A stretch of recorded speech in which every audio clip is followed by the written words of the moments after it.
નમસ્કાર, આપ જોઈ રહ્યા છો સાવધ ન્યૂઝ। વીજપડીમાં ઠાકોર સમાજના ધર્મગુરુ વેલનાથ બાપુની જન્મજયંતિ નિમિત્તે શાંતિ સમિતિની મીટિંગ યોજાઈ। વીજપડીમાં ઠાકોર સમાજના આરાધ્ય દેવ અને ધર્મગુરુ શ્રી વેલનાથ બાપુની જન્મજયંતિ નિમિત્તે શાંતિપૂર્ણ ઉજવણી શોભાયાત્રા માટે પોલીસ દ્વારા ખાસ તૈયારીઓ કરવામાં આવી છે। વીજપડી પોલીસ સ્ટેશન ખાતે ડીવાયએસપી વિરલચંદનની અધ્યક્ષસ્થાને શાંતિ સમિતિની મીટિંગ યોજવામાં આવી હતી, જેમાં ઠાકોર સમાજના આગેવાનો, ગામના અગ્રણીઓ અને પોલીસ અધિકારીઓ, પીઆઈ, પીએસઆઈ તેમજ સાવરકુંડલા રૂરલ સ્ટાફ ઉપસ્થિત રહ્યા।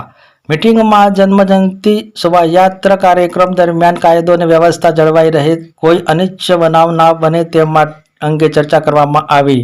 પોલીસ દ્વારા વીજપડી અને આજુબાજુના વિસ્તારોમાં સઘન પેટ્રોલિંગ પણ કરવામાં આવ્યું। પોલીસની અપીલ છે કે તમામ લોકોએ શાંતિપૂર્ણ રીતે અને ભાઈચારાથી તહેવાર ઉજવવો।